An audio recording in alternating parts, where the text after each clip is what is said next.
$12 million for a life ended at the age of 26, ended by police who found no evidence of the deceased's alleged crimes. On March the 13th, 3 plainclothes police officers entered Breonna Taylor's apartment in Louisville, Kentucky. They exchanged fire with Taylor's boyfriend, but in that exchange, they shot 8 times. They believe, the police, that a man suspected of selling drugs from a house 16 kilometers away was receiving packages of narcotics at Taylor's home. In the search for drugs after the shooting, none were found. No criminal charges have been filed against the officers, but the $12 million the city of Louisville is paying Taylor's family is to settle a lawsuit of wrongful death. There are also promises of police reform. The police action on that day 6 months ago has produced regular protests across the U.S. The cause of justice for Taylor has also been taken up by some global celebrities. Here is Taylor's mother, Tamika Palmer. As significant as today is, it's only the beginning of getting full justice for Breonna. We must not lose focus on what the real drive is. And with that being said, it's time to move forward with the criminal charges, because she deserves that and much more.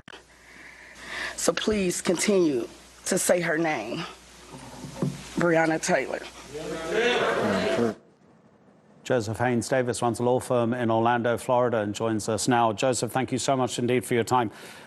Does the payout mean anything in terms of potential prosecution for the police officers involved in this incident? Well, I believe that the payout is indicative of the city of Louisville wanting to do their part in remedying this problem with the killing of Ms. Taylor. It is a civil settlement only. Apparently, according to published reports, the Attorney General for the state of Kentucky is still conducting the investigation to see whether or not charges will be brought against the officers who killed Ms. Taylor.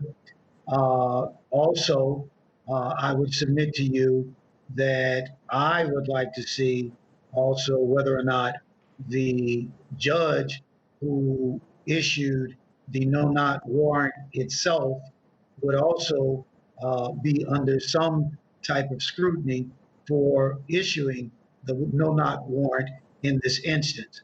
Now, I think your question was whether or not this is indicative of criminal charges.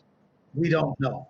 According to reports, again, a grand jury has been paneled, but it sometimes takes time for the investigation to be complete and for the grand jury to do what they are charged to do in instances like this.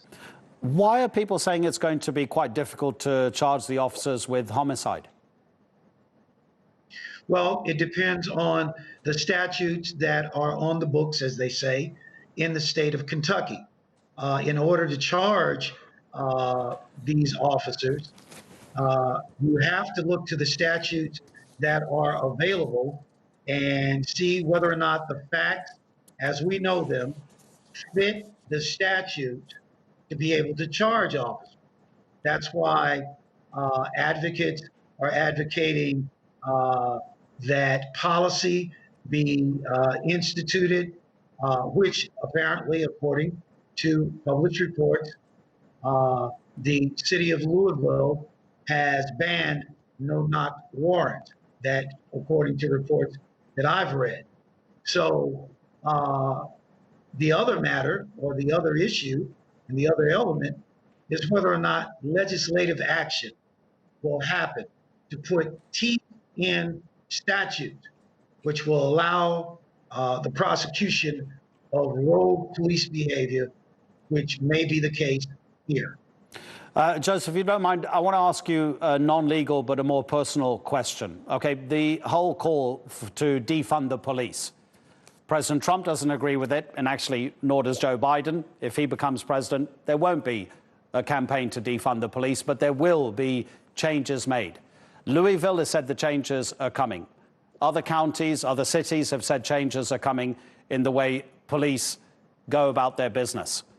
Did you see the town hall meeting that was hosted by the ABC news anchor George Stephanopoulos last night, which would have been, what, Tuesday night? George Stephanopoulos asked Trump if the president believed that police shootings of black Americans are a systemic, endemic problem. Trump didn't answer the question directly. Instead, he said, we have to give back to the police the authorities to stop crime. Stephanopoulos said, how do you stop police killing blacks at 3 times the rate of killing whites? Trump answered this. He said, I can only say this, that the police in this country have done generally a great job. He said, OK, sometimes they choke under pressure, and that's tragic. So if you have the president of the United States talking like that, is change really going to come from the top, or is it going to be community-led? Well, you said a number of things and read a number of sources. I did not watch the George Stephanopoulos broadcast. I can tell you that the change that probably is needed has to come legislatively in the form of statutes when rogue behavior happens by police. You have the statutes available to be able to charge the rogue behavior by police and have those charges stick. Additionally, you have to have the policy instituted inside the police agencies themselves. We've had instances where you've had, respectfully, Black American police chiefs and Black American sheriffs who have had the opportunity to institute those policies some years back, and for whatever reason, they have not. Respectfully, we've had a Black police chief here twice in Orlando, and quite frankly, both of them were married to each other, et cetera. One became the sheriff, and that person who became sheriff is now our county mayor. Now, not to get too personal or make any accusations, but you've had opportunities for some of these changes to be implemented by Black Americans themselves. But for whatever reason, they have not. So with that being said, it has to go back, in my opinion, to the legislative process, because you have to have statutes which criminalize rogue police behavior in order for some of these remedies to take place and happen, and maybe remedy some of the problems that we see in our society right now. Joseph, we really appreciate you spending time with us on the News Hour. Joseph Haynes Davis in Orlando.